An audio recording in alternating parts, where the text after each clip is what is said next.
Usually the conversation around here is about football. Today, the topic is gas for one of the sponsors, specifically Mobile Supreme Plus Premium Gasoline. Let's start with the fact that Mobile Supreme Plus Premium is amazing. It keeps engines 3 times cleaner, so engines perform better for better gas mileage. Just ask motorsports legend Shirley Cha-Cha Muldowney. She raced top fuel dragsters in the 70s, so she knows a thing or two about gasoline. She also knows a thing or two about the 70s, so if there are any questions about leisure suits, vinyl, or fondue, fire away. One might wonder why they call her Cha-Cha. Like, is it a family name or a marketing ploy? Or maybe she thought it sounded cool. It's very curious. Getting back to fuel, Shirley and the team highly recommend Mobile Supreme Plus Premium Gas because it keeps engines 3 times cleaner for better performance and gas mileage. By the way, Cha-Cha Muldowney, she drove a pink car. Mobile. Legendary. 3 times cleaner compared to Mobile regular gas and port fuel injected engines. Actual results may vary. Visit mobilefuels.com for details.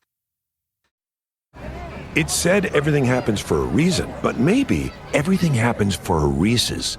Take noise-canceling headphones. Do they block hearing to heighten taste? That sound seems to show everything happens for a Reese's. Let me call a golf shot real quick. All right, here we go. Oh, this is awesome. To 14. Oh, that was good.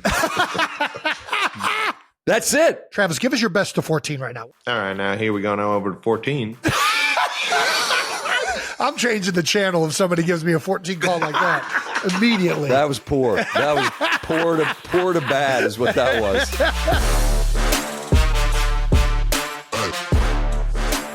Welcome back, ladies and gentlemen, boys and girls, to New Heights, a Wondery show produced by Wave Sports and Entertainment and brought to you by HBO's The Last of Us. Ooh. Season 2 premieres April 13th on Max. Looking forward to that. We're your hosts. I'm Travis Kelce, my big brother Jason Kelce out of Cleveland, Ohio, Cincinnati Bearcat alums. And subscribe on YouTube, Wondery Plus, wherever you get your podcasts. Follow the show on all social media at New Heights Show with 1S. Jason, tell the people what we got coming up. We got another great episode for you guys.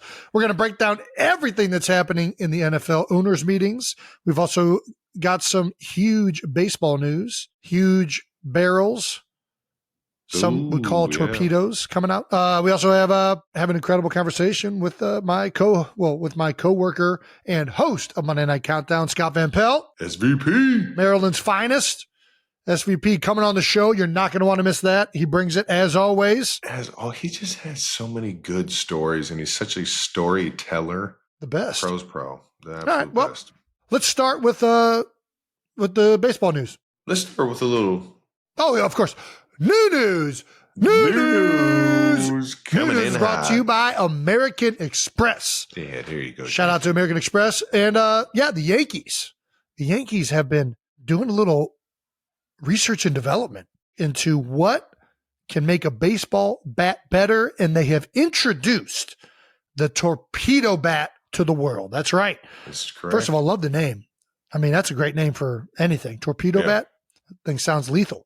It sounds like a Nerf bat that we had when we were kids. It does sound like a toy. It definitely sounds like something that would be really marketable to children. It sounds something you tell your kids and they're like, I want it. I would buy it immediately. Well, Kevin Smith at KJS_4. Yes, the Yankees have a literal genius MIT physicist, Lenny. I don't know any physicist that goes by Lenny. One person. Sure. Yeah. All right. Lenny, on payroll, he invented the torpedo barrel. It brings more wood and mass to where you most often make contact as a hitter. The idea is to increase the number of barrels and decrease misses. Yeah, we have a nice little picture of this to demonstrate how much bigger that sweet spot and how much further down the bat it is moved. I'm really intrigued about it. I mean, obviously they jumped out to some pretty crazy success. Are all of them? I don't think all of them are using this bat. I don't think the main one, Judge, he's not using it. But the guys that did use it, I think, had a number of home runs this last week, if I'm not mistaken. 15 home runs, to be exact. Well, I guess it's just Yankees. So which one of the Yankees are using them? That's what I'm saying. I don't know if we don't have that information. Yeah, I don't think we have that. I'm not sure. They were playing the Brewers and they were smoking the Brewers. I think that's what happened. Yeah, which apparently, according to baseball experts, not that hard to smoke the Brewers. A lot of Brewer hate going on these days, but there is a lot of Brewer hate. It's unfortunate. I'm intrigued by it, though. I mean, the science adds up. I mean, Dr. Lenny might be onto something. We'll see what's in the future for the Torpedo Bat. Ongoing investigation. It is a legal bat. It does adhere to the parameters of Major League Baseball and what is determined to be a legal bat. I'm really interested in seeing how this plays out. Yeah. I would love to see a list of the guys using it versus the guys that aren't, and maybe like a spreadsheet of how they did last year versus this year. All right, Jake, we're going to task that with you. Good luck, Jake. I feel like you'd be able to figure that information out. Man, could you imagine Barry Bonds with a torpedo bat? I mean, we don't even know if it's good yet or not, but yeah, I mean, I think the bat Barry used was fine. What's better, regular bat with copious amounts of steroids or no steroids and a torpedo bat? I'm taking steroids. See, these are the answers. Lenny, you're an MIT guy. Dr. Lenny, we want the... Can you figure this one out? What's a bigger advantage? Anabol? I don't even know what a real steroid's name is. Like the Torpedo. Oh, that. There you go. I just missed opening day at the park.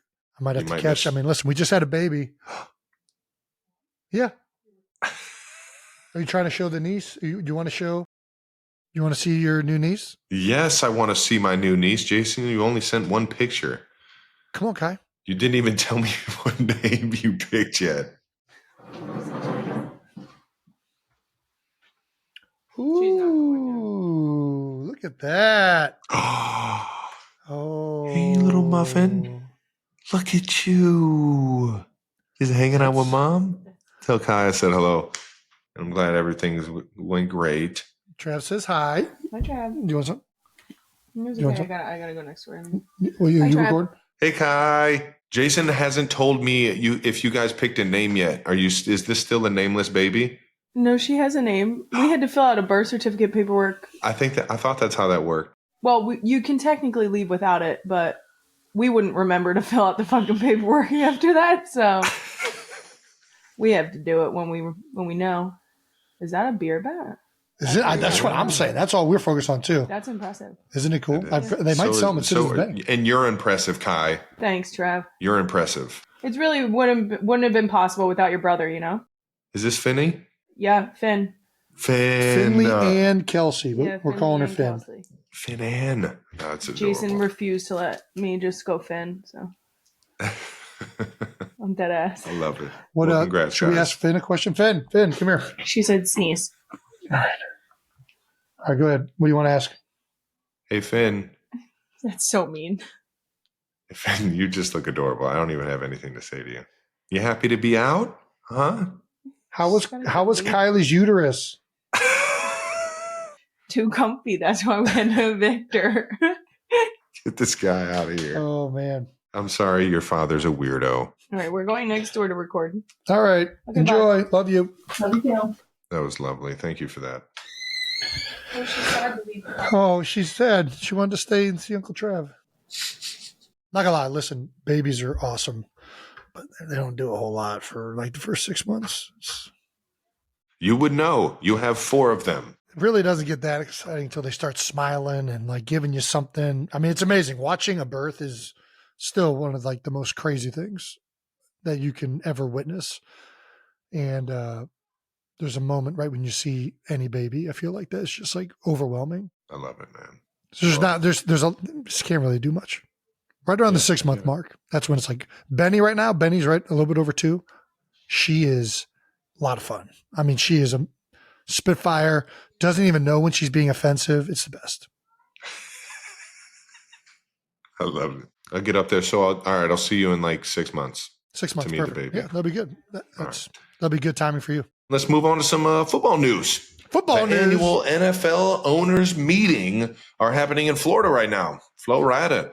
And of course, as we always talk about, the coach's photo got revamped a little bit. They did this on like a stage. Yeah, they got some lighting. Was it too hot to go outside? Everybody taking the photo like this because the sun is just burning their face off. I don't like this. They're taking this way too serious now. I mean, that's a lot of coaches. It's like professional grade. All right. Oh, there was a storm. There we go. I got to keep reading. So it's raining. Okay, that makes a lot of sense. Good choice, guys. Good choice. Good choice. Nice. All right. So instead of naming all the coaches this year, we are going to be tasked with naming the one coach missing. The one coach missing. All right. Who is missing from this photo? I feel like we're playing like Where's Waldo? All right. So I guess I'll start. How do you want to do this? You want to do conferences? I think whoever gets it first wins. That's all I heard. That's all I know. Oh, okay. Name people as you're seeing them. It's just dead silence. Gosh damn it. We got the NFC East. We got Dayball, Sirianni, Dan Quinn. AFC West is there. God damn it. Schottenheimer's there. Gosh, this is the hardest thing. Dude, who is this guy? I have no idea who that guy is. Sorry. Duval's there. Is he? Taylor's there. Miko's there. Gosh dang it. Todd. Got Vrabes. I don't know who's in Seattle now. Who the fuck is this guy? Shanahan's there. Man, every year I feel like there's another guy added that I'm just like, I don't remember. Who's the Seattle coach now? McDonald. He's upper left. It's next to Dayball. I think I might know who it is.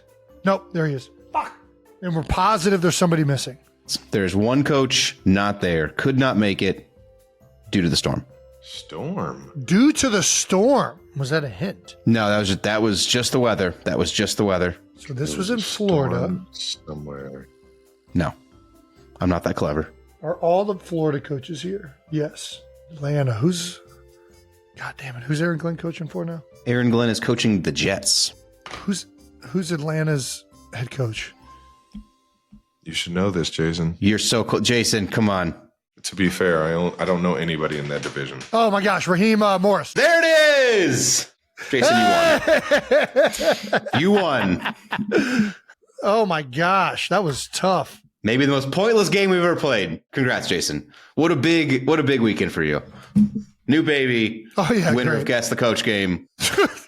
The NFL Competition Committee met to vote on banning the Tush Push, but discussions were tabled. That's right. It may be Nice. Yeah, it may be discussed again in the May meeting that they have as a committee, and could be pushed forward once more to support the more that is gathered. So, what are your thoughts, Jason? I get it. I get why certain teams want to ban it for competitive reasons. I get why some people think that it's potentially unsafe. I think optically it looks unsafe. It's football, man. For me personally, I never felt like there's that much of more of a risk of injuring somebody on the play. And I don't think there's any statistics to back that up. So anybody saying that it's going to lead to more injuries is pure conjecture, not rooted in fact. I think the only argument I see for potentially banning it is there a competitive advantage? Is it unfair that players can push, and should we allow players to push rather than ball carriers or anybody to have to do things on their own? Yeah. But, I think that's going to be a hard rule to enforce. Like, when is that enforced? Like, are gang tackles outlawed? Are, open field, like when Big Creed Humphrey gets behind a running back and he's pushing the pile forward? Do we not want that? Because I like that. No, because that's football.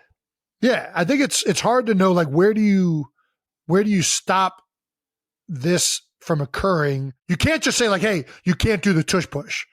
That feels like a hard rule. Like, it needs to be a rule that's enforceable throughout football.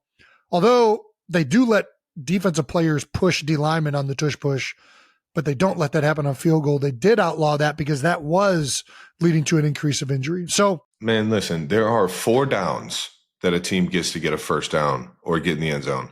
If the tush push is just one play that you run when you have a short yardage situation, those may come up a handful of times throughout a game. Yep. And it's like, you can't get upset at that one play. You know what I mean? It's like, I understand the whole, if you want to say it's not safe, football isn't a safe game to play. So I know we're trying to make it safer or whatever. Like, it is what it is. I think it's a football type of play. It's a toughness play that you need to be in sync with the guys next to you and the guys around you. And that's on both sides of the ball. I don't think we need to be banning this or like you said, how far down the line does it go? Are players on the defense not allowed to hold guys up now to try and have somebody come in and get a strip like that? Yeah. At what point are we just going to let football be football? Just from like the health aspect, is like people misusing my quotes. Like the play sucks to run, but it sucks because of like an exertion, like an energy level. It takes so much to try and get a yard. Yeah. It's not a high impact collision. There's not, for the most part, people don't even get rolled up on because you're keeping your feet moving. It's not going to be a play, in my opinion, where you're going to see this huge increase in chance of risk of injury. It's just not. So I don't think it's really that dangerous from a health perspective. And I've done no studies other than anecdotally what I've been through. But typically injuries happen when guys get rolled up on because they're locked out in blocks or there's a high impact collision that occurs. And neither of those happens on a play like this. It's so tight quarters. It just ends up being like you're just pushing against each other. Yeah. I get it. I mean, it's a play that some people don't think represents football. I disagree. I think it represents football really well. Some people think it's more of a rugby play, but when we have like a guy who played rugby like Jordan Mailata, he's like, it doesn't have anything to do with rugby. It's physicality, it's intensity. I think it perfectly represents football that I like, but at this point, I mean, I'm tired of the back and forth with it. If you're going to ban it, just ban it. It ends up being a topic every single year. Before the tush push was allowed and we started doing it, we just used to do regular quarterback sneaks and was still a high rate. So I don't think it's going to really change the Eagles' approach that much. They are going to keep doing this because it is a higher percentage with the push, but it isn't that much more. Like the Eagles just generally are good at quarterback sneak. That's why they execute this play at a high level, because they're good at that first. If they take this play out, I still think the Eagles will be really good at quarterback sneaks because I think Jeff Stoutland coaches it well, and I think they have good players to execute it. So I'm kind of over the back and forth of it. Do whatever you're going to do with it. I think the health thing is kind of a bogus claim that people are using that just want to get it banned. I can see that for sure. The fairness and competitive fairness to the defensive side, I get the argument. I just don't know where you draw that line at. One of the quotes I saw was like, I'm most concerned for the center. I was like, yeah, I get it. Yeah. I mean, it sucks. It is a grueling play because of the amount of exertion. It's less of like a grueling play of like being blindsided, like cold cocked. And it's more of a grueling play of like, you got to take a shit and it just won't come out. And you're just squeezing forever until that thing comes. That's what it's like. That's what's grueling about it. It's like,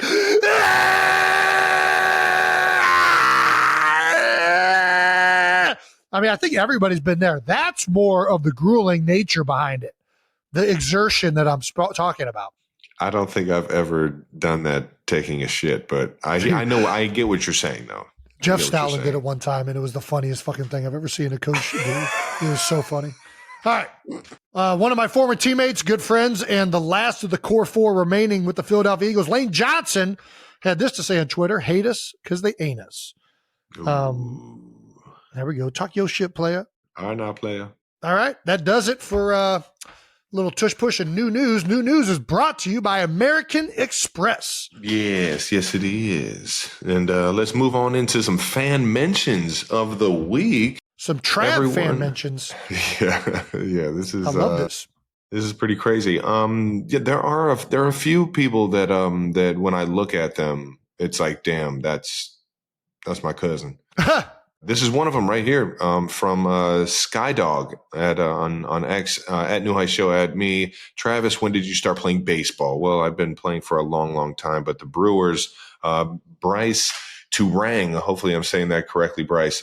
Yes, where there's got to be some lineage down the line. He's got a little bit of the Jonas Valanciunas look to him too. Yeah, I think there might be some Lithuanian in there. I mean, I see it a little bit, but I don't think it's like that. I think it's more so just the red beard. He's got that as it grows out, mine gets like more red.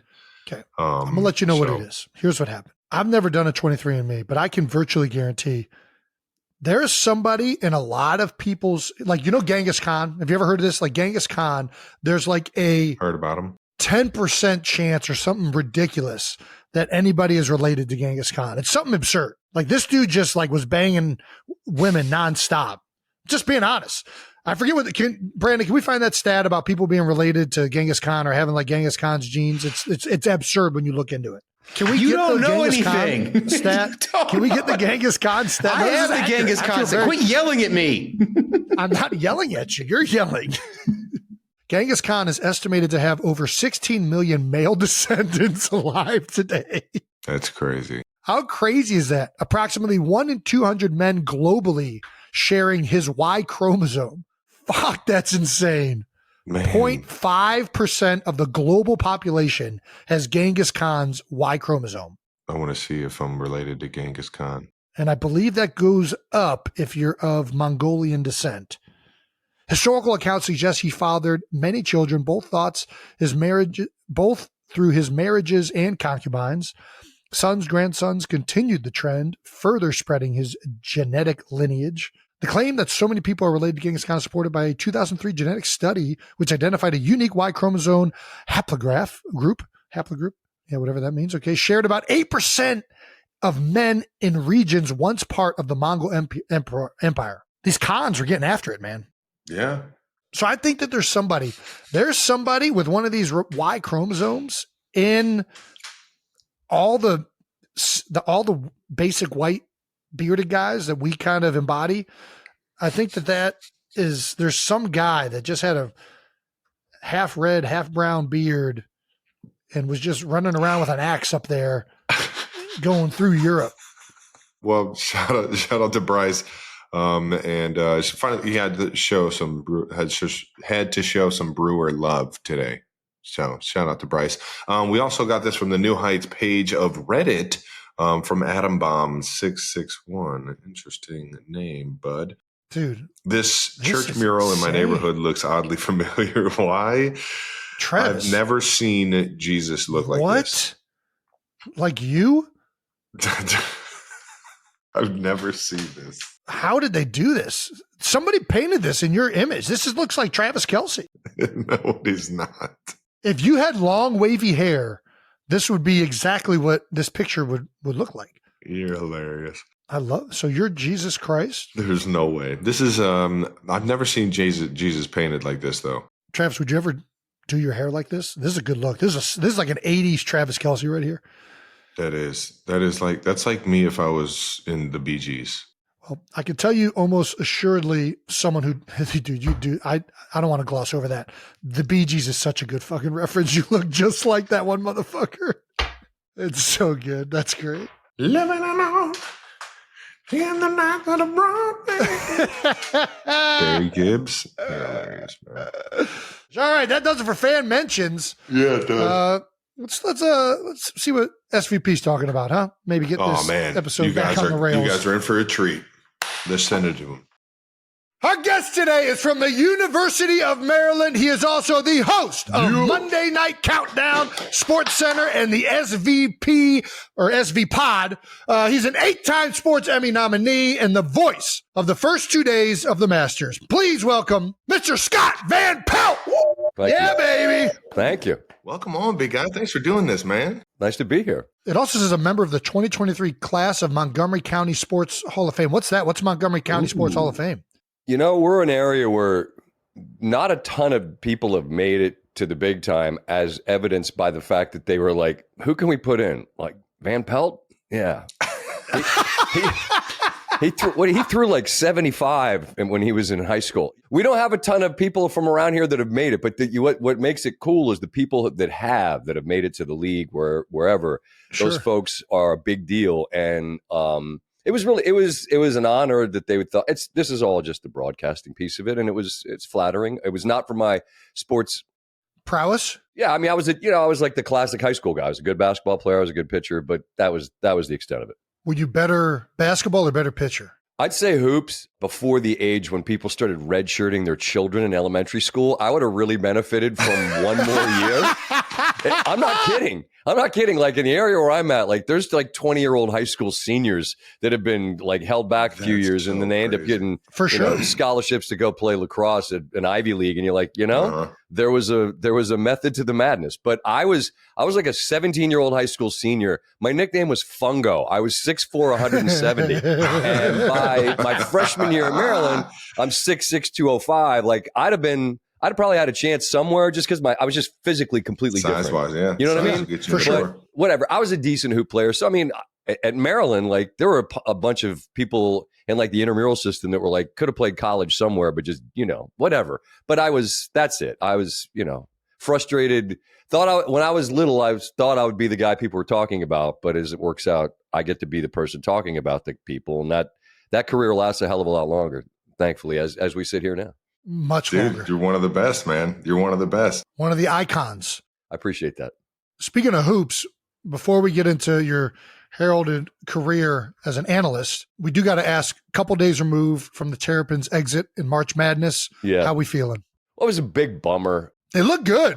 They were looking. They had a chance, but Florida's really good. They are. And then the end coincided with the coach leaving, and we talked about that on the pod just because Kevin Willard went to go to Villanova, which is a great job, and I think totally get why that job would be appealing. It's just the way it ended. Like there's a way to go, and it got really sticky, and so the Maryland folks were really bummed about that. But the good news, the really good news in our household is my wife is a Gator. And this was the coolest thing on SportsCenter. We had Coach Golden on in advance of it. And I'm like, look, I got a problem in my house. If Maryland plays Florida, my kids they're really stuck because they love the Gators and they love the Terps. What do I do? And he had this great answer about being a supportive husband and tell him that it's, you support mom and you're just going to be happy for the Gators. And if Maryland loses, it's fine, blah, blah, blah. I'm like, that's a bullshit. That's wrong. That's not true. What you just said. You're telling me to lie to my kids. Right. It was a great answer. It was a great answer, but it was wrong. And then we had just gone on a trip. We come home and the Gators, they sent a box, fellas, and I believe that my name, image, and likeness of my children belongs to the Gators because they got more swag from Gainesville than they knew what to do with. And so I believe that the combination of Florida winning that game and the swag that was sent from down in Gainesville to my kiddos, I believe they belong to the Gators. So we're all good, man. It was a fun run. The end got real bumpy, and that's how the SEC gets you. That's how they gift boxes. So you're telling me Charlie can be bought? Charlie can be bought. Oh hell yeah! Bro, he had on a Gator headband. He's like, Dad, look at this, man. Dude, I'm like, you want to go to the closet? We got plenty of Terps gear, but the Gators represented in a SEC level, Trav. You called it, man. They do it different down there. They do it different, man. It just is what it is. That's why they thrive. Yeah, shout out to the Terps. Hopefully you guys can get it back to the old the Juan Dixon days, man. Back in 02 when the Terps were on top, baby. My man.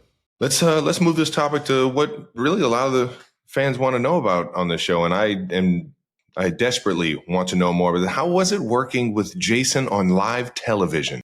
Oh, well, we started off with a bang. I believe the first on camera, he said his tits were out. Something like that. It was either first or second. Yeah, it was that first show. Yeah. It was early. Just forgot to pack his clothes. Talked about his tits within the first 5 minutes. It was immediately glorious. Just set the expectation. I think in life, most of life is managing expectations. No, listen.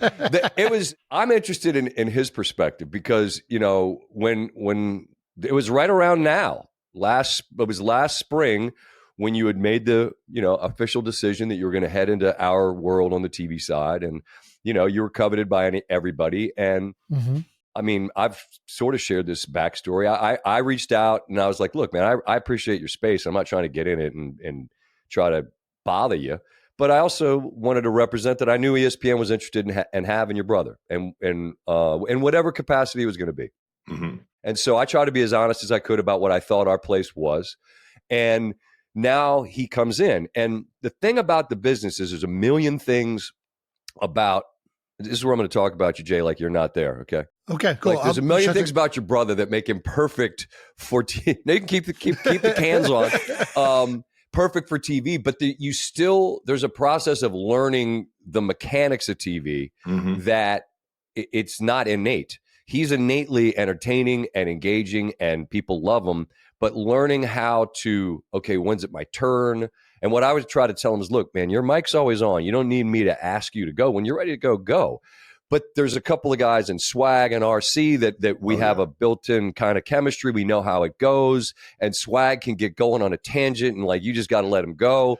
So it's a challenge when it's 4 people that are talking to figure out, how to get in where you fit in. And it was a blast because the things about the stories and what's genuine about him, what's authentic about him is all right in front of you. And then seeing it get better and better, where you're like, okay, you can tell that he's more comfortable. And by the way, you're more comfortable by the end of the year than you are at the beginning, obviously, and he'll get only more and more comfortable as time goes on. So I had a blast. We blew out my guy Dumpf blew his ACL out week 2 in Philadelphia. ACL's intact. ACL was intact, just MCL. We were sure that his knee, ACL, PCL, MCL, all blown out. Somehow they were intact. No, we had fun, and I mean the TV piece it's a different kind of grind, man. You don't gotta get a Toradol to be on, but you're on planes and you're trying to figure out how to bring entertainment to the masses. But again, what he's innately great at, you can't learn how to do. And so we were thrilled with it all. I'm curious what your assessment of it was. Man, it was a lot to learn and take in. I think it's so much different. Obviously, we have this podcast trail, but live TV is so much different. We cut so much of this stuff out and have so much leeway to just say whatever we want. Yeah. When you're on live TV, you got to be concise, to the point. You got to make space for people to talk and have a conversation. And part of it is getting to know everybody. Like, that's a huge part of it. I really feel like after the first year is just like having a knack for, what the other person likes to hear, what gets them revved up, how to like throw things back and forth. And for me, I just was trying to learn as much. I mean, I reached out to Scott early on. We went golfing. You're trying to get a lay of the land. Like, what do I expect? How do I prepare? And I'm still learning all that. Like, I watched more football this year than I watched legitimately in my 13 years playing. Yeah. In terms of league wide. Yeah. You know what I mean? You're watching. You're focused on your own team when you're in the building, but you got to know everything. It's like your team and the team you're playing, and you're getting really hyper-focused on those.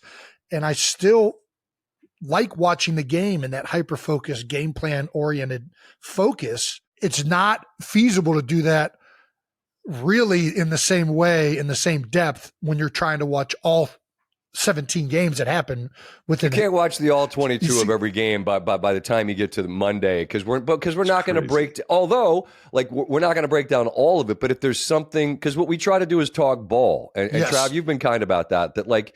What's the role of a show? And I think if you can educate and entertain, I mean, everyone's going to say some version of that, but I think that's really the core of what we're trying to do. And I think, like, what we had Jason do is break stuff down. Like, you don't want to limit it to just tackle to tackle, but I think you can help people understand why something works, why a team's really good at it. And I thought that you brought a lot of that to the table in the personality as well. But it's interesting to hear you talk about it, because it's probably not unlike learning a teammate, right? For sure. If you've got a guard to your left that is really good at this, but maybe not as good at that, you got to figure out how to help him be good at the thing he's not as good at. And that's really what the TV piece is about, like just figuring out how to my job, try to put everybody in the best lane to do what they're great at even better. You know what I mean? And for sure. I don't know. We had a blast doing it for sure, because it's big, man. Monday Night Football, I mean, it feels like a thing. Yeah, it feels like a bigger than that, baby. And you hear that thing in your ear, and like, I mean, you guys lived it where you were the guys in the arena. I wasn't, but for me, Monday Night Football, as you're watching back in the day, Howard Cosell, whatever, there was nothing bigger than that. And like, you hear that music, and you're the one sitting there, and you're going to talk, and you're like, this is an event, man. It's a blast. I love it, man. We grew up. It was the pinnacle of football growing up. It's still right there, where in the league, guys are looking forward to, like, man, we're playing on Monday night this week. You better get ready, boys. Prime time. Everybody's watching, right? Not everybody gets to play on Monday night. That's true. One of the things I consider myself really lucky is not only was I with you, Scott, I was with Swag, I was with Ryan, RC. Everybody was more than willing to help. And just like a teammate, they were the veterans.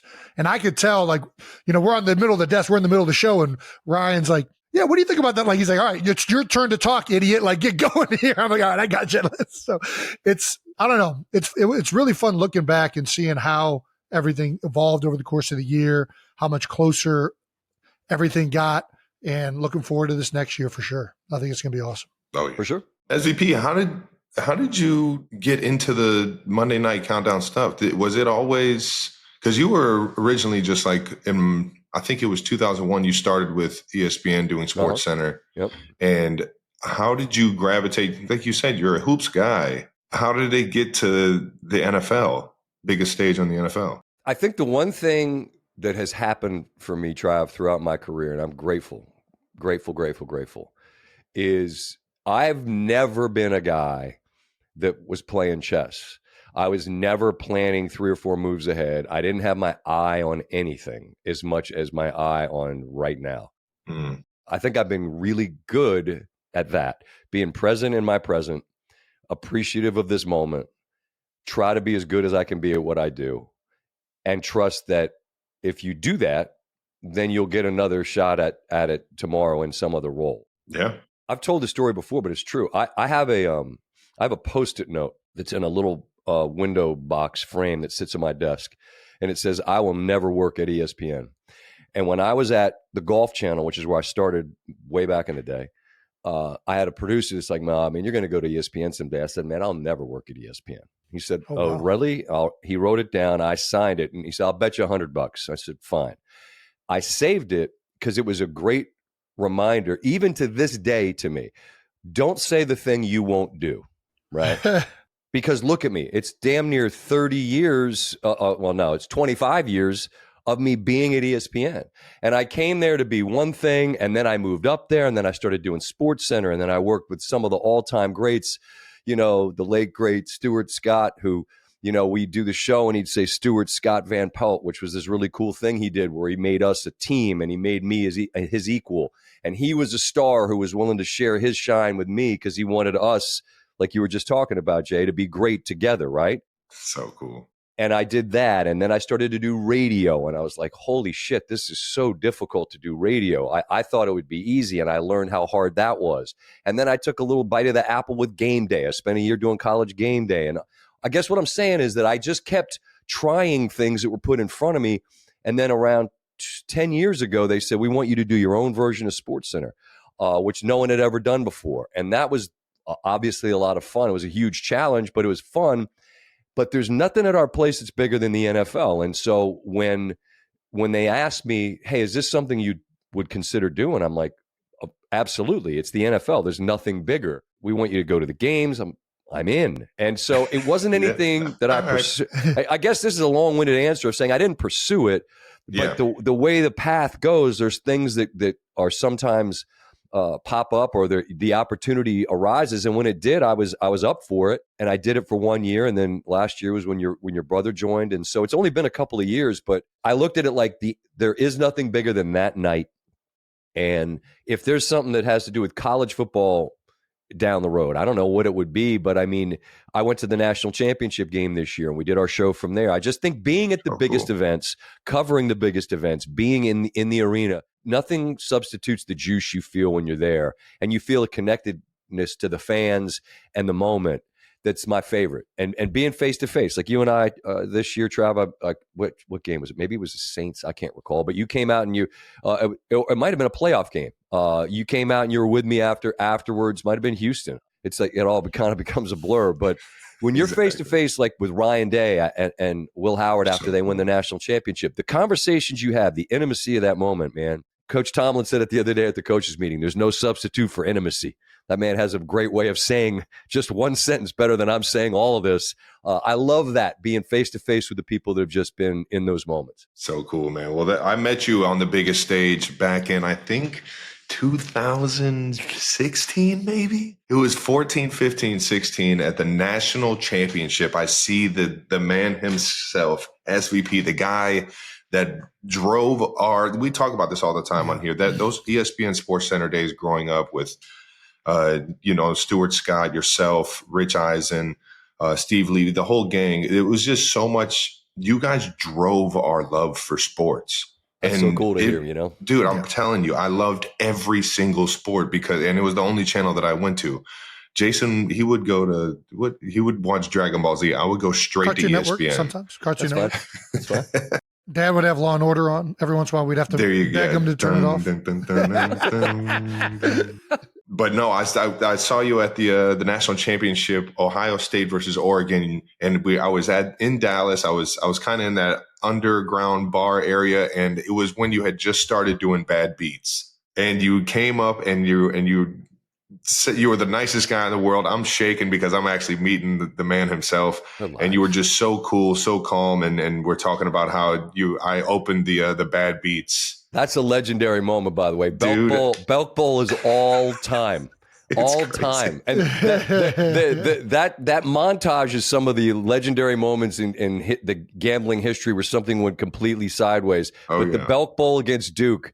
And you're right there in the middle of it because you take it to the house, and then it went sideways. But you're in there. That'll never change. We may change certain things in that montage. Belk Bowl will never not be in the Bad Beats. Yeah, baby. I'm honored. I'm honored forever, man. You've done okay since then. You're gonna have a gold jacket like your brother someday. It's gonna be all right. You've elevated beyond being in the Bad Beats montage. If only I wouldn't have lost the helmet right after he scored that touchdown. That helmet that I scored immediately after he scores that touchdown, Scott.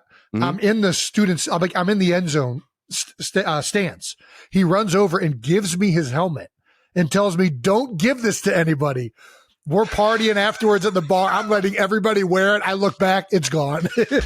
So wait. Yeah. Wait, you go out and get wrecked after the Belk Bowl and lost your brother's helmet? Yeah, it's a bad story. It's not a great story. We can laugh about it now, but yeah, it was not. No, it's an incredible story. It's made its way back. Oh, okay. The university wasn't allowing me to. They told me if I didn't pay all my parking tickets on campus that I couldn't have the helmet because there was like the bowl game helmet. It was like the special helmet. The seniors got to keep their bowl game helmet. But it made its way back to you. It made its way. Did it? We found it. We know where it's at. Somebody. So we mentioned it on the pod like a year ago or 2 years ago. They had like a sticker, like a circle sticker of 18 on it. They're like, this has got to be his. That's incredible. I was just picturing like some guy in like Lima, Ohio in his living room and that helmet just watching games in the dark wearing a Belk Bowl helmet that was Travis Kelce's. He was doing it for a good decade. We just got it back last year. Oh, that's beautiful. The universe bends to the Kelce brothers. All we needed was this show to tell the story. No, but I remember that day like it was yesterday and meeting you, big guy. It was it made me feel like, oh man, I want to be that cool of a dude doing that to somebody that may have looked up to me at some point in football, man. You were just so down to earth and so like welcoming and stuff, man. It was just awesome, man. So I appreciate that. I appreciate that, dude. Well, likewise, I've said this quite a bit about like my dad had this line that I recite often. Treat normal people like superstars, treat superstars like normal people. And it's the best, man. And just a quick story about a guy that was a legend in broadcasting named Dick Enberg, who called everything back in the day. He called anything that's big in sports. Dick Enberg called national title, hoops, Super Bowls, the whole bit. When I was a little kid, I went to a Maryland basketball game, shocker, and I met Dick Enberg, and he could not have been kinder and more present, and just made me feel like, holy smokes, like this is a guy, but he was asking me questions and he was interested and he was present. Fast forward a zillion years and now we're working together. I believe it was the US Open in Philly in Marion, and we're out and we're at dinner and it's a small group. And I tell him the story about the reason I act to people the way I act is because of how I'll never forget how kind and how present and just you made me feel like a big deal, even though you were the big deal. So cool. Like I'm telling Dick this story and he gets like, he's teary eyed. And he's like, thank you so much for letting me know that something I did, mattered to you. I was like, you kidding me? Like, this is a legendary guy. So I don't know. I think all I'm trying to say is it's real easy to be decent to people. You know what I mean? Yeah. Yes. And look, you guys operate in a different place. I mean, I've done this a long time. I'm 6'6", bald-headed. People recognize me where I go. But like, you guys have to deal with a whole different level of what that is. And I just try to be a mirror, reflect what you get And so that's what I'd say to the people is give something good and you probably get it back. You know what I'm saying? There you go. I don't know if that makes sense. I don't know. I remember that moment. We had a blast and we keep on trucking in the lanes we're in. And I'm sure we'll keep trying best to stay happy and present in them as long as we can. I sure as hell am. I did want to ask you one question before we get out of this Monday night gig. Have you ever considered actually calling games? I mean, we do the Pro Bowl. We do the Pro Bowl, which in the flag space is among the most really prominent flag games, Trav. That's I don't know of a bigger one. There's foam pits. People do flips in them. It's quite a lot. No, I never have. And I watch people like the Bucks and the Taricos and the Nances and the Michaels and the whatever. And I it's a skill set I don't have. I don't know. I don't want to do it. I've never wanted to do it. I get to do golf, which is, I was going to say you do that live, but yeah, but that's like here. Let me call a golf shot real quick. All right, here we go. Oh, this is awesome. To 14. Oh, that was good. That's it. Like to 14. There's very little to say or do. I don't need to set up the down and distance. I don't need to know, did he catch it? Is he inbounds? Is he out of bounds? That look like a face mask. Calling golf is stealing money. Okay, stealing money. But I think you're really underestimating. You're underrating that to 14 call. Travis, give us your best to 14 right now. What is it? Let me get your to 14. All right, now here we go. Now over to 14. I'm changing the channel if somebody gives me a 14 call like that immediately. That was poor. That was poor to bad is what that was. No, it's very, very, very understated. Think Jim Nance. Hello, friends. Think. Ooh, nice. To 14. Bang! See that? Yeah. See that? God, that's electric. Well, let's go. Let's keep going over to golf. We got the Masters coming up. Yeah, baby. Yep. We got the Masters coming up. You and you're supposed to be doing the first 2 days of it, right? Yep. Thursday, Friday. It's by far and away my favorite week of the year professionally. It's just so cool. Have you been? Yes. Yes. I got lucky. I went during the COVID year where there was no stands. Wow. There were no grandstands, so I just got to see how beautiful that course was. Mm-hmm. Oh my gosh. It's impossible so cool to try to convey to people. It's an impossible place to exist. Like every single blade of grass is thought about there. There you go. Every plant, every meticulous. tree. It's perfection. It is insane. It's amazing. It is. It's all these things, and the week is, as I say, it's my favorite week. It's. I've done it for a long time, which is hard to process.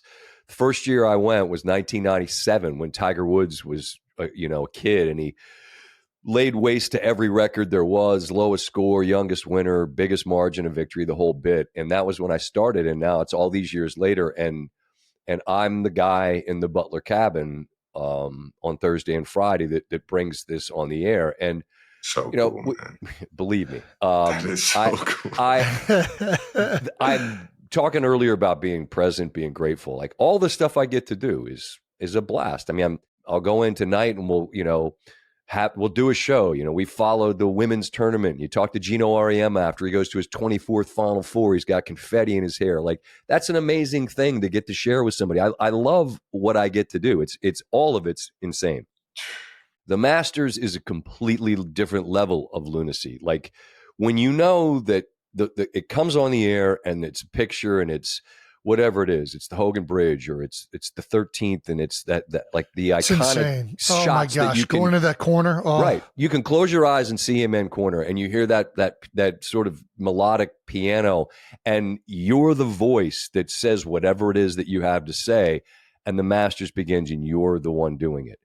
There's no way I can explain the depth of appreciation for the fact that I'm the person sitting in that chair. It's something I share with my pop. My pop died when I was in college. And I'm going to tell you a quick one about so it'll be Thursday at 3 Eastern. We'll come on the air. Yeah. You rehearse a little bit. All right, we're going to show these highlights. Scheffler on 6 and Rory on 10. Okay. We just all right, I know how we're going to come on the air here.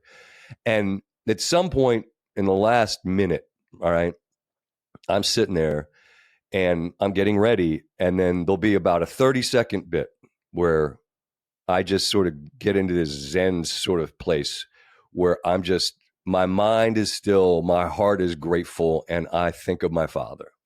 And I think, Pop, it's like I don't say it out loud. I just think, let me be calm. Let me do my job well. Let me speak slowly and clearly, and let me do my job well. And I think of him, and I think, man, if my father were here. They say a young man that loses his dad early in life spends the rest of his life trying to make him proud. And I know, damn sure, sitting in that chair, that my pop is proud of his boy. And then we come on the air. Oh, yeah. And that last little 5 seconds, it's like, I swear to God, it's like time stops for just a second. And I'm like, we good? Here we go. And then off you go and you do your job. But I give myself like that very focused attention to that feeling, like what you feel in that moment. And it's just gratitude just exploding in your soul.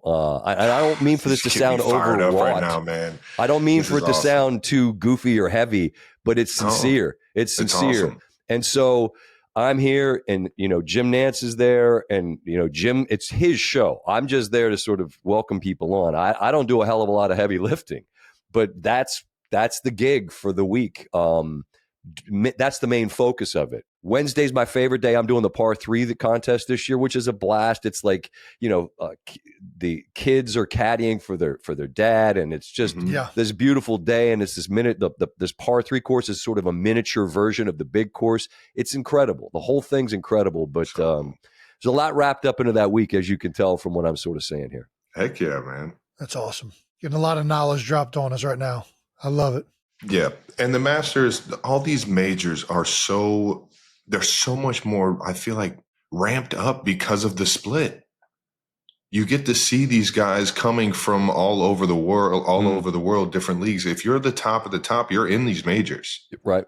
Yeah. So we get to see the guys that were, don't get me wrong, it's always been like that, but I feel like there's a little bit more excitement when because you don't get to see, Bryson every single week on the PGA. Right. Koepka's over. Koepka. There's a lot of big time guys. I think Travis, that I don't know. I don't know what the time frame is. I think that they'll sort that out. I think we'll get back to a little bit. They've been trying to figure it out for 2 years now, basically. But I mean, the whole thing got real sideways where dudes took money, and the PGA Tour was like, don't do that. And then the PGA Tour was like, well, maybe we'll do that too. That's a funny game. Oh, well, we got to compete. Yeah. Yeah. That's an interesting trick. Imagine being like Rory and you passed on God only knows how many $100 million. And Tiger too, right? Didn't Tiger pass on? I heard numbers. I don't know what the truth is, but I'm certain that there were 9 figures involved. That much I know. Gosh. But the point you make about just not seeing them compete that often, that does make the majors feel a little bit different. But honestly, we do the PGA Championship on ESPN. We'll be down at Quail Hollow in Charlotte in May, and that's a great field too. But to me, the star of the Masters Week is not even the players; it's the stage. Yeah. It's the venue and the feelings associated with the venue. It's going back there every spring.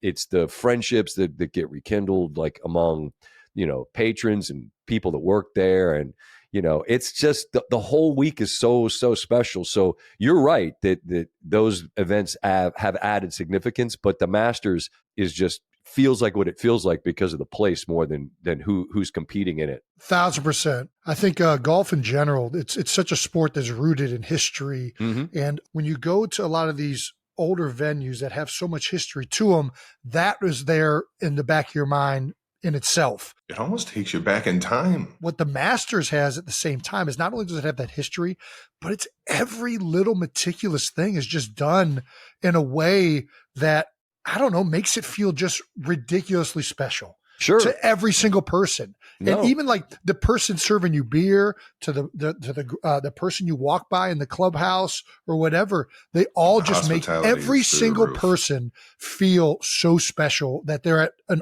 unbelievable place and we're all taking this in together. And it's just such an awesome place because of that feeling, I feel like. Agreed, and I've been so lucky going there through the years that the people that you walk past. Well, I talk about my friend Miss Nadine. She's a security, and years ago I walked past her in her station by the par 3 course, and I hear this voice say, you look nice. And I stop and I look, and that's Miss Nadine. And so I walk over to Miss Nadine, and she said, let me see that tie. And I looked at it. I'm like, okay. And she said, I'm Nadine. I'm Scott. I walked by the next day. She said, come over here. Okay. She's like, I don't like that tie. I'm like, who asked you? And she's like, okay. So like it became that week. Every day I go by. And by the end of that week, me and Miss Nadine were like this. Yes. I get awesome, Christmas man. cards from her. She gets Christmas cards from me. We see each other and we hug like every single day. I give her a hug. That's my girl, Miss Nadine. Like we've been friends for 20 years. Yes. And That's like so cool. this is a place where there's this grill where we're allowed to eat, this room that, you know, it's the greatest sandwich and fries on a China plate you've ever had in your life. Okay. And years ago, is it pimento cheese or what? Well, yes, that is part of the lore of the place for sure. Yeah. But one year I ordered a grilled cheese and bacon with tomato. Wasn't on they just made it. And if I walk in there now, my guy Tony will just give me a nod and they'll just bring it to me. They know I'm not a member at Augusta National. I'm just some bozo that's been coming for a few years, but these are my friends. And so That's so awesome, man. they know what to bring me. And you know what I'm saying? Like, Yes. that's so the level cool. of attention to detail and the friendships that you revisit every year. And my wife may come down this year. And I said, I don't care if you see the golf course. I just want you to get to hug Miss Nadine. I just, Yeah. you know, because she knows my family. Like, Seriously. again, like Christmas cards with each other every year. This So is like, so funny. those are the people that are part of it. And then, as you say, that the history of it, the actual golf, every hole, right? Like 13, you remember when Phil hit it off the pine straw past a tree, and Yeah. you know, 16, you remember Tiger hits it up and it rolls down the hill, and Vern, have you ever in your life? And 17, again, Vern, Jack Nicklaus, maybe, Yeah. yes, sir. I mean, every hole has a picture and a moment in time. I mean, I could keep going. The 10th hole, Yeah. Bubba in a playoff. Bubba Watson, dude, that right. is still the most iconic shot I've ever seen in my life. There you go. I have no idea how that lefty hooked that thing that much. Well, Bubba can't see a straight shot in his mind. Like That's right. He prefers to have an angle on exactly. it. It's actually better for him to be in there in a tree and go, all right, if I hook this sumbitch 90 yards around a tree, I can, you know what I mean? And so everybody has their shots and their moments, and that to me Yeah. is what makes, you know, that's what makes it what it is. That's awesome. So you've been working the event for a long time. The first time you were at the Masters, were you a patron or were you working it? Oh no, I went 97. I was covering it I worked for the Golf Channel at the time, and you know, you'd never see, and it's amazing. It's amazing, Trav, how much it's changed. I mean, and yet it has this incredible ability to evolve, and yet stay timeless. It's impossible. It's a trick that you can't pull off, and yet they do, where everything about it every year feels like it's been this way forever, and yet so much of it has changed in terms of the golf course, how they stretched it out, made holes longer, tougher, changed this undulation, that undulation, whatever. So, I mean, like the snapshot of 97 in my mind, it feels like the same place, and yet it's so very different. But they get everything exactly right. Every detail is perfect. And I haven't been to every one since 97, but I mean, there's similarities for you guys maybe with seasons, with football, right? When you're in a sport and you do something every year, and then like there's a pace to the season, and then there's your off season, and the next thing you know, it's like, all right, we're back in OTAs, and then we're in camp, and then the season starts again, and it's like it feels like time's not passing in some ways. And so like I was just at Augusta in my mind, only I wasn't. I mean, it was a year ago, and I'll be back there, and it'll be Masters week, and you think to yourself, oh, it's probably been 3 or 4 years since that, and then you go, oh shit, that was 15 years ago. You know what I'm saying? Like it can't possibly be almost 30 years since I was there with Tiger in 97. Holy cow. But we're damn near there.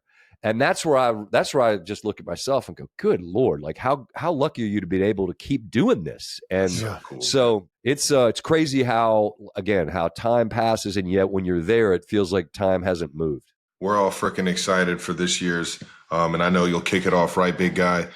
Jason, man, I know you got a newborn, but I might slide down there for a Sunday Don't finish. do it without I don't me. know. Come I on, might don't. just. I want to say go screw so you bad. and just All right now. wander on All right. down to All Georgia. right now. Come on now. Come on now. I know some people that know some people. There we go. If you left your boy at home, he would not be pleased with that, would he? Jason, just bring the baby. Come on. Travis, that baby is surviving off of mom. I cannot offer anything to that baby. How's that go? How's that? Let's workshop this. Let's workshop this conversation, boys. We're three semi-smart people. How do we play that? How do we say, hey, listen, we're just gonna leave you alone with mosey down. I've tried and I've failed. Mosey. I think mosey's the key. I think it's not. I'm not going. I'm just going to mosey on. No, it's just going to be a day, and then I'll zip right back. Mosey and zip. It's a mosey and zip scenario. Just go down, right back. Just right back. We know a few pimentos. Yeah. Few Eagle Nests. What are they? The beers, are they Eagle Nests? What I forget. Let's get a little azalea. People enjoy an azalea. There you go, an azalea. I already tried floating it. I was like, a lot of dads, they got jobs, they got to work, and they can't. I just feel like I'm just gonna be one day, and then I'm right back, and then I don't have anything else. Scott needs help for the par 3. Scott's doing the par 3. He can't do it by himself. That's right. You've seen him on TV. He can barely form a sentence. He can barely speak coherently. We need him. Come on. It has not gone well. It has not gone well so far. I'm sweating just thinking about this conversation again. Yeah. Sometimes you got to just know what you can and can't pull off. Hey, by the way, he mentioned just this in passing, we play golf. Your brother, his practice swing, like the divot pattern, are you familiar with the flank steak-sized divots this man takes out of the earth? Ridiculous. Right? Why are you doing that on the tee box on a par 5, Jason? And we played on a day where it rained really heavily, and so the ground was super sort of it was not firm. And so those practice swings, you'd look up and be like, there was like a full yard of sod in the air. And that's just the practice swing. I'm like, well, you're gonna have to hit the ball here. We're gonna have a trench here where we can bury a squirrel, man. He's got a nice swing though. Obviously, a lot of power involved. Big dude. The lineman. I'll tell you what. He has a better swing for a lot of the old linemen that I've come across. The shoulders and the neck and the torso area. They're meant to be right here. They're not meant to turn as much. Well, that's getting that left shoulder behind the ball. That's important, and it's hard when you have like that sort of. It's all fused together. Yeah. Your tempo, though, is, I mean, you can really swing at it, Trav. You can really swing at it. Trav's talented. He's got a great swing. I can get it going a little bit. I'm trying to get a little bit more because I get out of whack. So I'm trying to. You know what the key for eliminating variables. Agreed. And the key for the big guy is to recognize that if you drew a line from the ball back to the top, back to the bottom, for a tall guy, it's a mile long. So I always think John Rahm, and it doesn't need to be as abbreviated as John Rahm. But you also don't need to wrap that son of a gun around your neck because then, the chance to get back, you don't got to do the John Daly. Yeah. Really difficult. But if you just turn to the point, if your shoulder's behind it, all you got to do is get back to the bottom, and you're going to knock it a long way. Your swing's really good, though. I appreciate that. What's your handicap? Come on, Trev. I shoot in the probably low to mid 80s. But you could, if 10, you got it cooking, you're thinking I could shoot something that started with a 7, right? Yeah. All right, that's what I thought. You're good. If you're shooting something that starts with a 7, you're a good golfer. No, you're 99th percentile. Right? Seriously. Yeah. I always get a kick out of the people that like the reverse sandbaggers. Like people that sandbag that say, "Oh, I'm probably like a 12," and then they shoot 75. You're like, that's bullshit. Yeah. But people that say, "Oh no, I'm like a 9," and then they go shoot 100. You're like, a 9 what? What would you rather have? Would you rather have the guy sandbagging it or the undershooting it?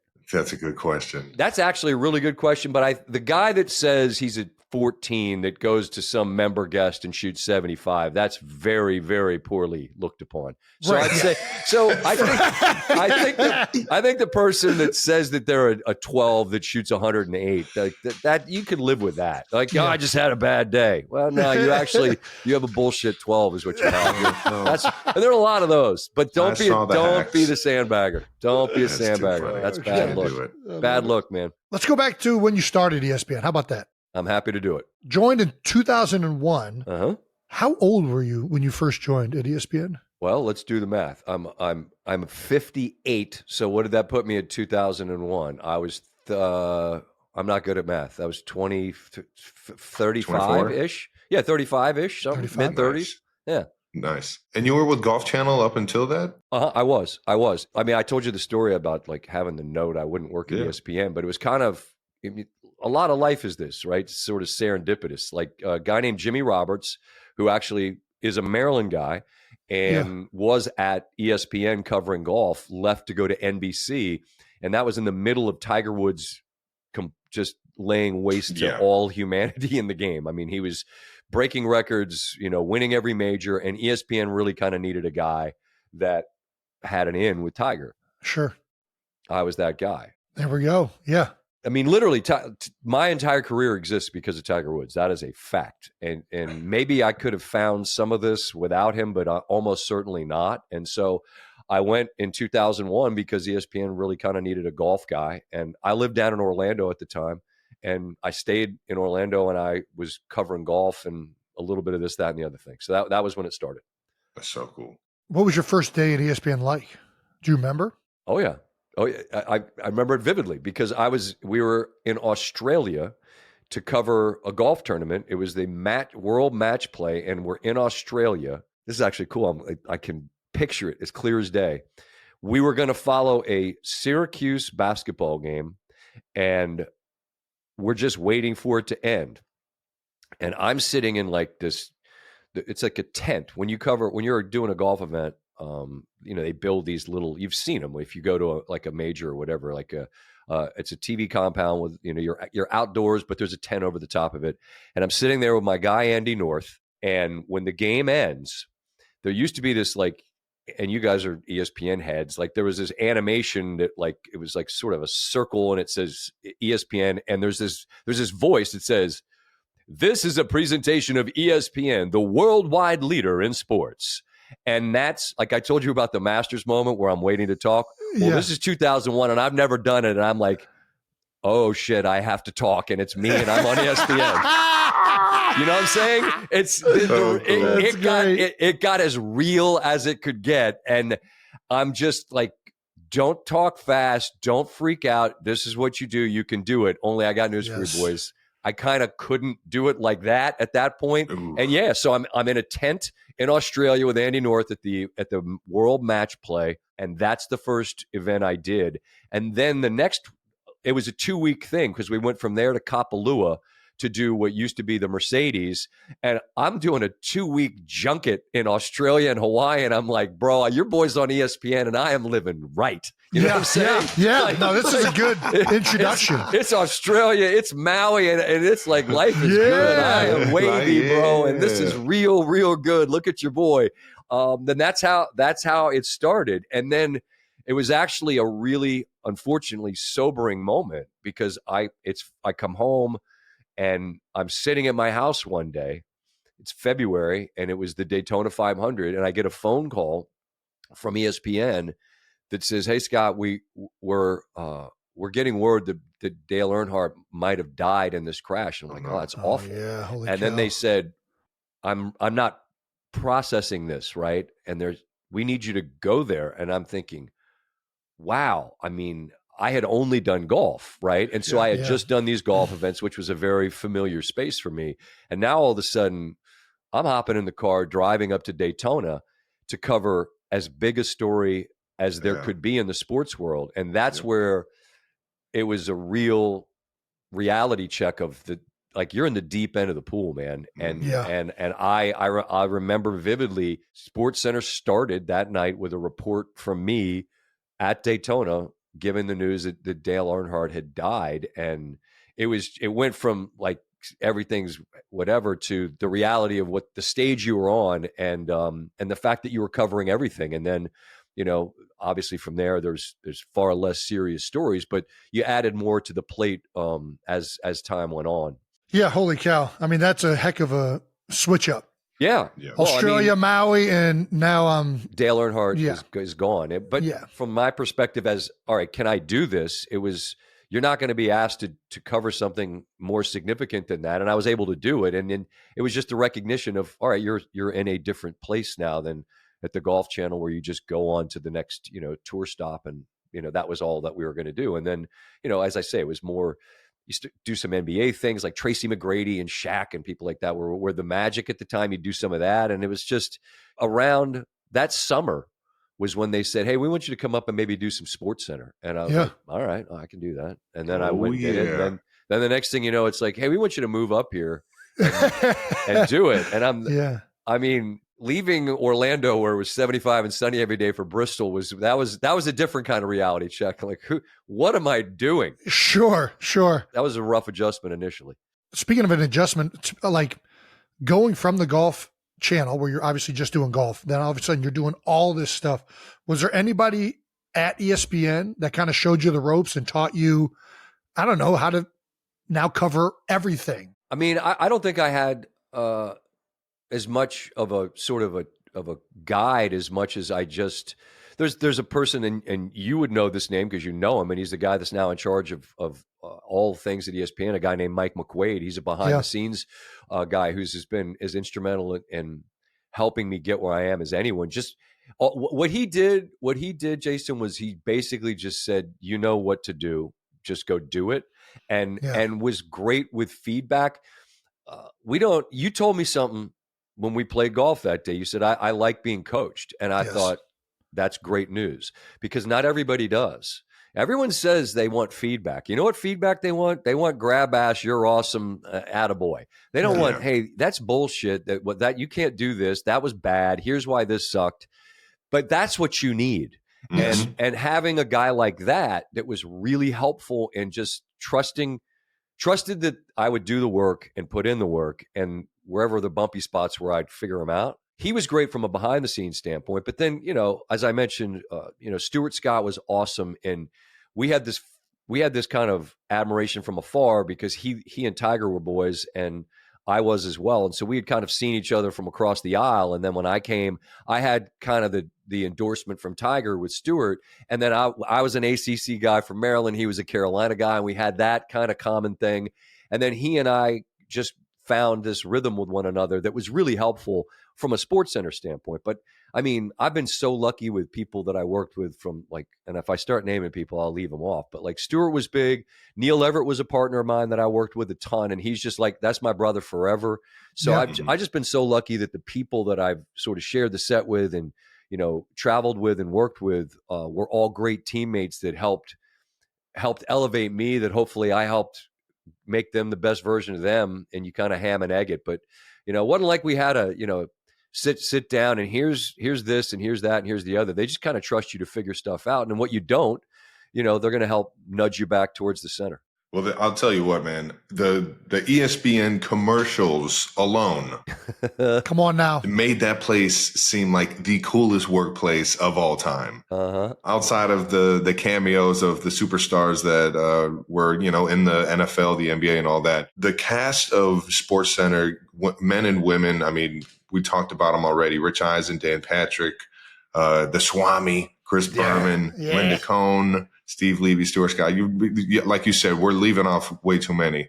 But how fun was that to go into work? Like, did you guys actually have cubicles? Yeah. Oh, yeah. Oh, yeah. So this was actually like you guys were just hanging out with each other and just talking sports, I would assume. Yeah. And, creating the show before. Right. And I mean, Dan and Keith made SportsCenter something different. They took it to a different place, I think. Berman's the godfather, Bob Lee as well, obviously. But then Dan and Keith took it to a thing where it was different. And then Stuart and Rich were a big time team. And, they had a lot of us that kind of worked together, and you team up with different people at different times. But then the idea was if you could create, people that work together quite a bit, then you create chemistry, which makes a ton of sense, right? Like, you become like an O-line. There's this synergy. And hey, I could slide out the tackle if I need to, but if we can get some reps together, we can make this a thing. And so, honestly, I mean, and it's still like that, and it's different. I'm down in DC, and I'm not in a cubicle and sitting next to Rich or Stewart or whomever back in the day, but it's the same idea. Like, I'm going to go in and watch games and then I do a show. It's a joke. My dad was my dad worked for a plumbing company. I always say this. He wore boots to work. You know, I wear Ferragamos and a little light dusting of powder on the head. I mean, that's what I wear to work. And I just watch games all night. It's absurd. And so I think what the genius of those ads kind of captured was that like people like, this is what it's like. Like, well, yeah, I'm not actually sitting in LeBron's chair in a throne, but it's like that. And, you know, the cool thing about like that spot is and he was on with me recently, it's like still a joke that we go back to. Yeah. Like I saw when he was on with you about, you know, he's about when this fuckery won't continue. And then now he's 40 and he's like, when I'm 50, like, I mean, I saw him reference that, like the idea that holy smokes, like he's still doing this at that age. He was a baby when he did that ad with me. And so now we can kind of still reference it. And, you know, I got a note from his folks, like, you know, Clutch folk, like I was texting back and forth with Rich Paul about, I said, you know, what's cool is like, we've both been doing this for 20 some odd years and can still kind of do it. I'm not comparing myself as an anchor to LeBron James, but we're still in that respective place and we can still, you know, play at a certain still level. In the biggest spots. And that's kind of cool. Going back to who he was as a 2-year-old, maybe at the time when we did, I mean, he might have just been 20 when we did that spot. Cause I joked with him. I said, you know, I think when you and I did that ad, I might've been around 40. And that was right around the age when I realized there was stuff physically I kind of couldn't do. And you're 40 and there's nothing like, what is it you're doing? You know what I mean? Like, how are you still this guy? He's not human. He's a freak of nature. My favorite one, other than the LeBron one, was me and Stewart were with Arnold Palmer. And all the ad is 15 seconds and it's Arnold in the cafeteria and Arnold Palmer makes an Arnold Palmer, a little iced tea, a little splash of lemonade. No words are said. Then he walks off and it's me and Stuart Scott. And all we say is, that was awesome. Yeah. And Stuart's like, I know. Yeah. And it's a 15-second spot. And that was that. That's it. And so it's like, is this what ESPN was like? I'm like, yeah, kind of. We just kind of sit in our cubes, go to the cafeteria. Again, Arnold's not there making an Arnold Palmer, but that ad was just I thought was just genius. Yeah, Brilliant. that's probably my favorite simple. one. Yep. So you just talked about LeBron has obviously changed or still in the same space with you. You've been in the sports world for a long time. How have you seen athletes change? Has interviewing athletes gotten better or worse? That's interesting. You guys doing this and you know, you were straddling the back end of your career, Jason Trav, thankfully. Run it back. I like that. That's great news. Still in it. Let's do it. There's a clear understanding among athletes that you own your voice and you are in charge of your voice and you have agency over yourselves to share that voice the way you want to. And I think it's been great for people to learn about athletes in a different way.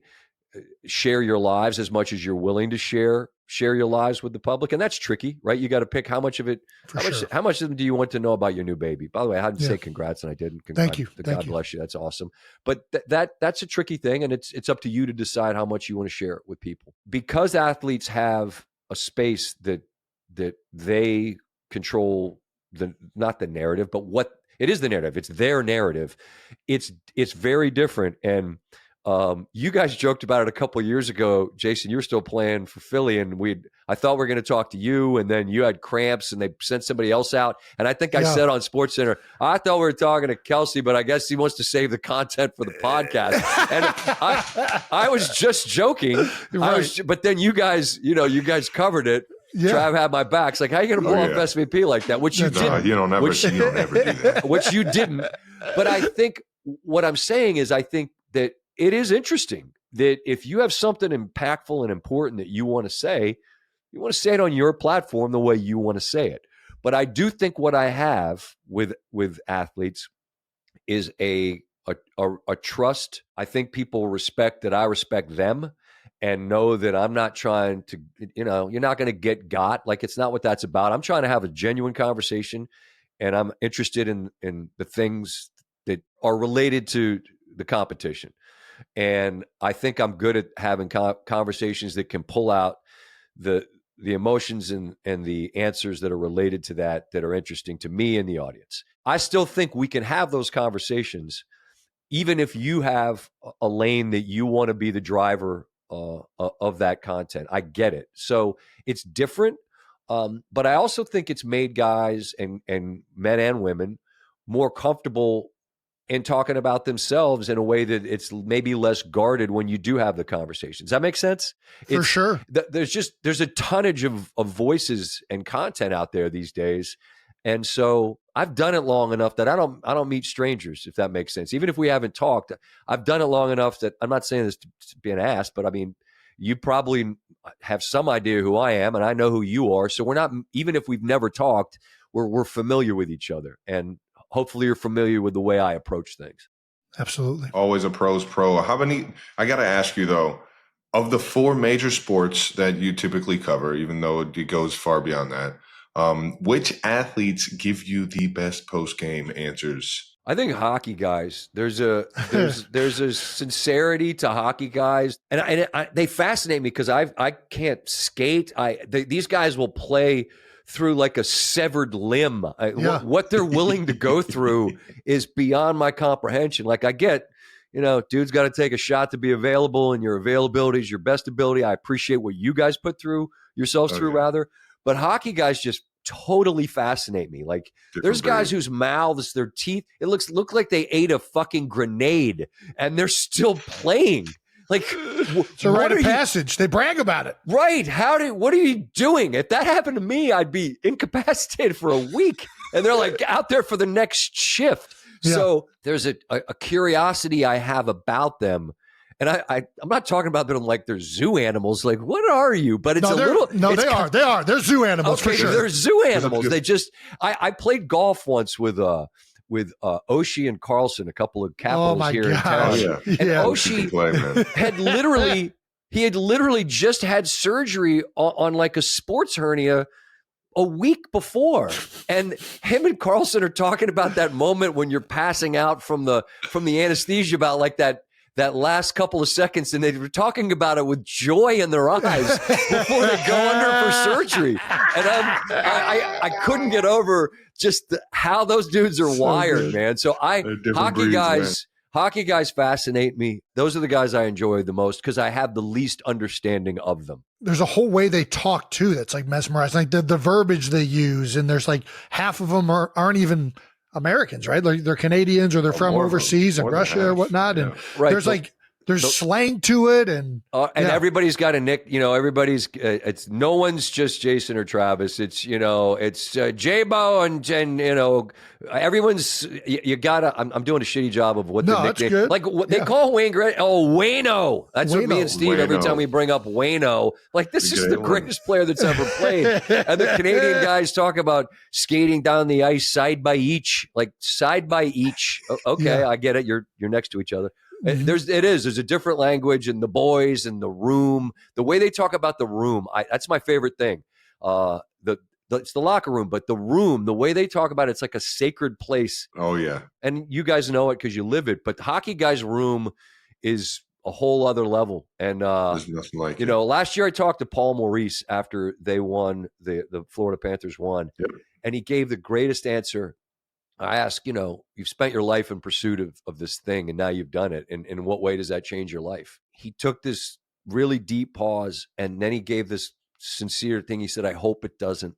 I hope I've lived my life in a way where it won't change me. And then he says, but next year when we go to camp, I'm going to skate the hell out of the boys because I got carte blanche. It's like it was this surreal, sincere moment, but then right back to the way that he's going to give the boys a hard time. I don't know. Hockey guys, again, I'm being redundant, but they're mind-boggling. Different breed, man. No, I'm right with you. And I think anybody who's been in an ice rink or, a hockey locker room, the culture of hockey, especially in the good spots, is, nobody's put on a pedestal. Everybody is like, the moment you think you're going to be like a pretentious or like prima donna, you can't survive in that sport, right? No.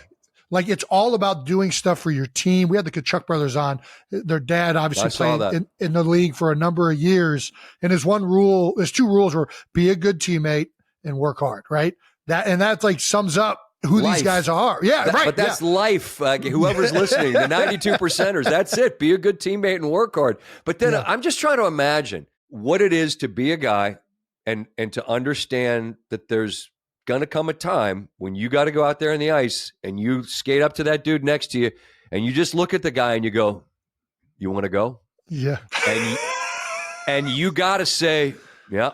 And Yeah, then can't turn it down. And then Glad you asked. down go the gloves, and like you want to go. I mean, it's like an invitation. It's like, hey, you want to go get some lunch? And they're like, no. Do you want me to punch you in the head? But there's an invite, and then you gotta. Yeah. And if you don't accept that invite, and then even if you can't fight, even if you get mopped, the boys are going to give you a stick tap because it was your turn to go. It's not a space I'm familiar with. It's so epic. Steve Levy never once came up to me and asked me to fight. That never happened.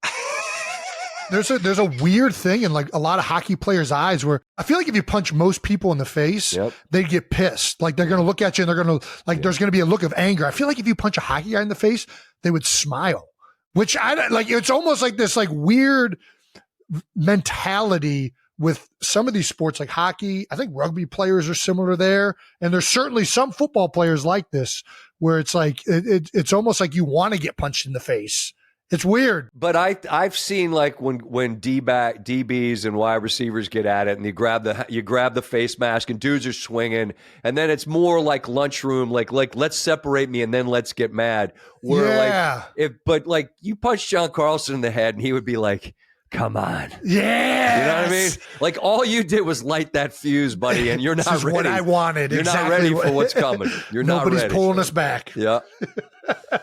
You guys are getting me fired up for some playoff hockey here. Hell yeah. I love it. That time of year is great. Like Postmasters, and I get then it gets back into a great flow of you got, one night you follow the Stanley Cup, the next night you follow, NBA playoffs, and it's just there's a great cadence to this time of the year as we get to the spring. You ain't lying. Well, let's keep this cadence in the show going. We got one last segment for you, big guy.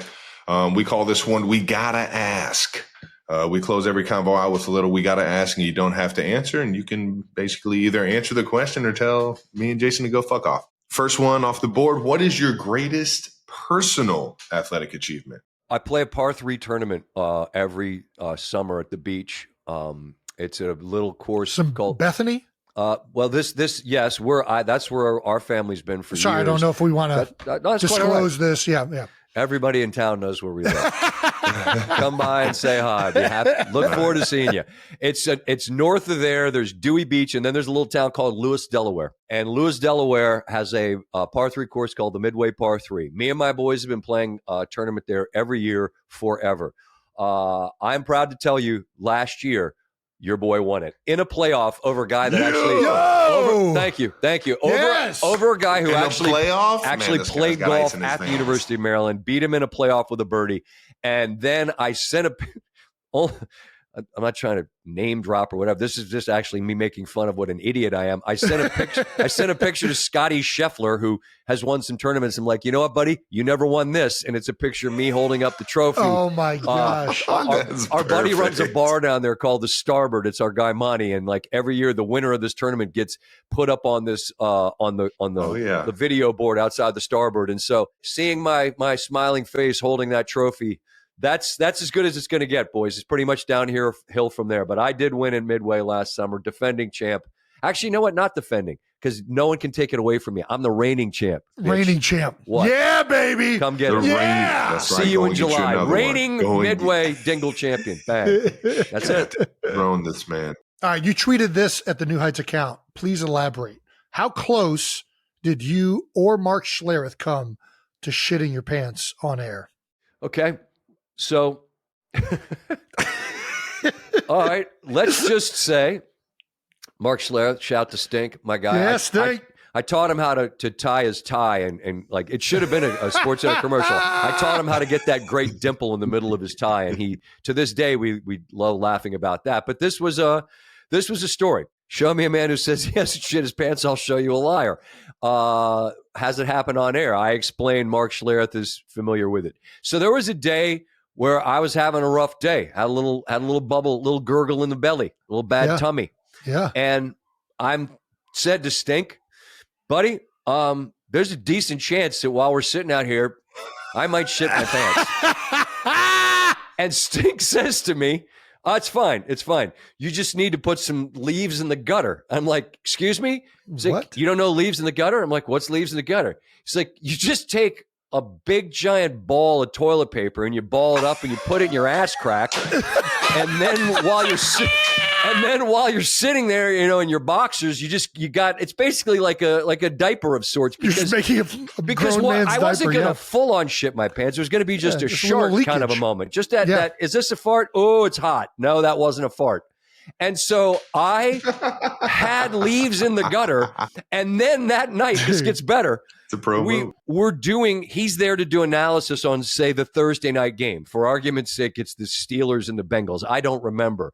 But I said, because a lot of what we do are inside jokes, I said, Stink, tonight, the Steelers defense, man, they bottled up that run for the Bengals like leaves in the gutter. And Stink barely can get through the segment because I'm talking about the balled up toilet paper in my butt crack that he shared with me. And I'm happy to say I did not need the leaves in the gutter, but fellas, Safety first. maybe ladies, when in doubt, if you need to go leaves in the gutter, there's a pro tip from Mark Schlereth to me to you. And that's the story of how Scott Van Pelt almost shit his pants on TV. That's cool. Wow. I didn't know we were going to get into that, but that's a true story. There you go. I'm stealing that Leaves in too. the I'm gutter saying is to everybody gold, that man. leaves in the gutter. Hey, Shout out to Stink. It happens. And if you got a little gurgly belly, you want to make sure that would be a real bad problem if it happened without the leaves in the gutter. Yeah, for sure. What do you watch outside of sports, Scott? This is a bone of contention with Stanford Steve. Nothing. I have so many shows I know I'm supposed to watch. He's like, you got to watch. And Steve is a consumer of content. He's up on all the great shows. And then he's like, bro, White Lotus. And then he shows me the White Lotus scene where Goggins' character's talking to the dude about ladyboys. And I'm like, it's so great. I'm like, this is the show I'm supposed to watch? Like, my man's going through it. Oh yeah. That's a tough on-ramp for a show. If like, what's this? He's like, oh, it's a resort. Like, what kind of resort is it? So I have 3 young kids. Maybe this is sad, but it's true. I just really love sports. And if I have free time and there's a game on, I find myself watching it, A, because I like it, and B, because it's my job to kind of be aware of what's going on. And so I don't think I've watched anything like immersed in it since Breaking Bad, and that hasn't been on the air in years. Ooh. Yeah, it's been a That while. was a good one, though. I'm really, really bad at this because I know what I'm supposed to know, and I can kind of passively bullshit my way through a White Lotus or a Severance conversation. Like I saw you talking to Ben about waffles and all this stuff, and I know what it's about, but only vaguely, and that's always bad. It's like if you only speak like a little bit of Spanish, and people are talking Spanish, and you're just nodding, and you're like, biblioteca. Yeah. Zapatos. That's shoes, right. I'm that guy that knows like 8 words in Spanish. That's what I'm able to do when it comes to TV shows. And I always say I'm going to do it, but I'm not going to lie to anybody anymore. I'm probably not going to watch any of this. And that's my own fault, but that's where I'm at. Well, what about TV shows about sports? What about like Ted Lasso? I was in that, no big deal. Yeah. Definitely. There we go. No, that was actually really cool. This and you had Jason on, and he broke the news about that, which was cool. Yeah. I was told, hey, Jason Sudeikis wants to talk to you. I said, what about? Like, well, they're going to do this show, and he wants to talk to you about it. I said, well, just tell him I'll just do it. Whatever it is, it's fine. It's a cameo, no big deal. Yeah. No, he really wants to talk to you. Okay. So I end up on the phone with Sudeikis, and we end up talking for like an hour about life and how we held a lot of similar views about gratitude and all the stuff I was kind of talking about. Yeah, and awesome. What a cool man, what a great dude, what a fun guy to talk to. And he just wanted me, it was really important to him that I understood what this guy was about, and then how much they wanted me to be sort of the guy that set the tone in that very first episode with the Sports Center thing about this coach that's going to go over. And I'm like, sure, of course. But what I got out of it was this really, really meaningful conversation with this guy right before this thing became this phenomenon. And so it was really neat because, Jason, you mentioned when you brought me on, it was nice. Like, I've been nominated a lot. I've been nominated like 8 times for an Emmy. I've never won one. Well, when they won everything, I'm like, hey man, I was in an episode. Do I get a trophy? Like, how's this work? That, right? You told me how important it was for me to be part of it. Like, I was in one. Like, how far down the line of credits do we go? I was kidding. I didn't really want one. I'm not that thirsty, but anyway, it was cool that he asked me to be part of that, and that he had this sincere want for me to understand what it was about. So anyway, no, like I did watch Ted Lasso. The wife and I watched that. I think that's the sweet spot for me. I need something that's about that long that you can kind of watch on demand when, you're not refereeing WWE between the boys in the basement. I love it. Do you have a favorite sport to watch? Whatever's on. Well, I wouldn't say that. Like, I love college basketball. I love the tournament. When the Stanley Cup is on, I'm mesmerized by that. Like, playoff hockey, overtime is the most tense thing there is, because at any moment the game just ends. And then when I'm watching that, I'm like, there's nothing that's cooler than this. But then, like, look, college football, you turn it on if it's a big Big Ten game, a big SEC game, whatever league, I don't care. But then, like, when we're at Monday Night Football and it's, a couple years ago when Philly came to Arrowhead, like, you knew what that the stakes were high for a regular season night. There was juice that was real, that's hard to manufacture. So I guess what I'm saying is I'm real, whichever way the wind blows. The place that I'm at right now, I love that. And I love baseball. It's just that it gets, by August and we're dragging, you're just waiting for football to kick at that point. But then when we get to the playoffs, man, playoff baseball is incredibly intense too. So I'm like you all, man. I grew up with it. I love it. And whatever we got tonight, I'm excited because something will happen that I don't know is going to happen. Yes. Well, one last question for you, big guy. What are your Mount Rushmore of SportsCenter top 10 plays? The all-time greatest plays ever? Of yours. Not to put you on the spot. Yours that you just off the, For me? Yeah. Yes. Things that happened to me or things I did on SportsCenter?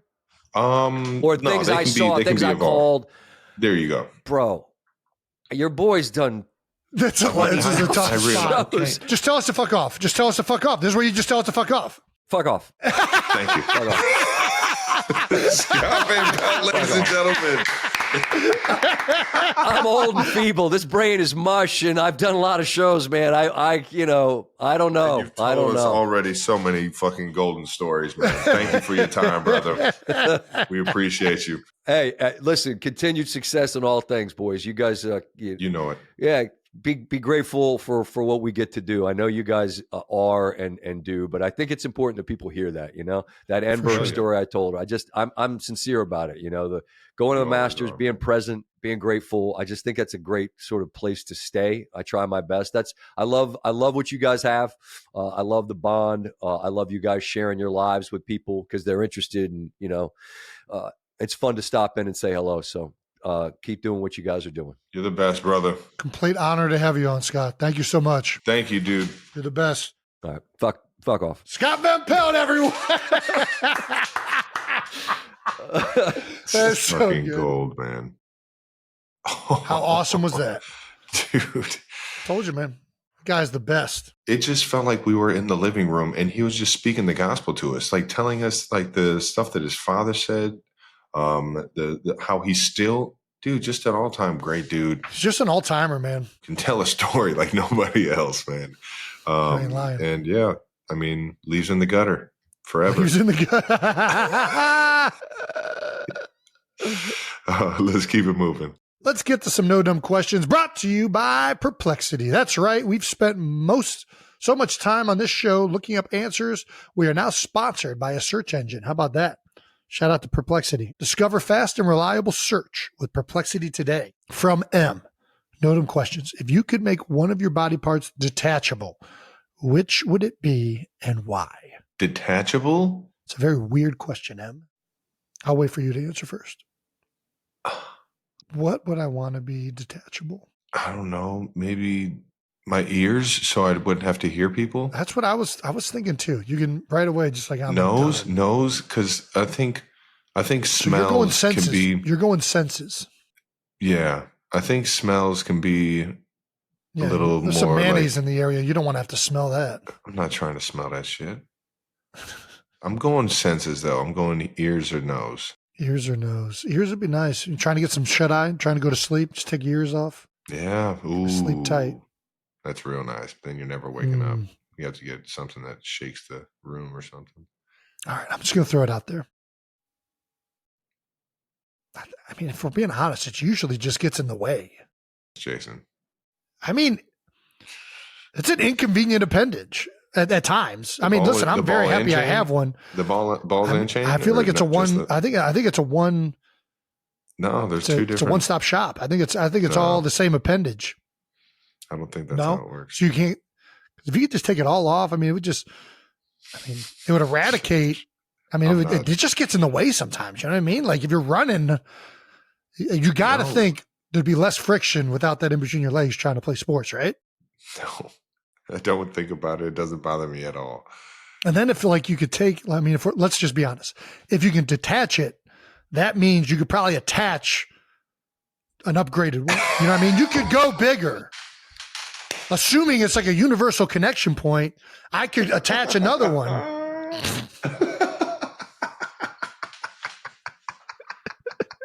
You're a fucking psychopath, man. I was waiting for you to make it make sense, and you never disappoint. No, there you go. Like, is it like the iPhone charger where they went to all just USB-C? Like, we're going to one standard connection, whatever thingy those are called. You're hilarious. I thought one of the things is we're asking Perplexity these questions. What question would you like me to ask the machine real quick? I'll do it. I'll do it for you, Jason. What is the best body part to make detachable? Okay. We'll see where this goes. What is the best body part to make appendix boring, tonsils boring, gallbladder? Ooh, arm, hand, legs, head. Ooh. Head. No, see, you can make head detachable. That's like what is that, Futurama, where the heads are detachable? Get a new body. Just get a whole new body. Not a bad idea. Yeah. I wouldn't mind that. Okay. Yeah, it's a great answer, Perplexity. You already mentioned you wanted to. Why would I make my dick detachable? I can just make my head detachable and put it on somebody with a bigger dick.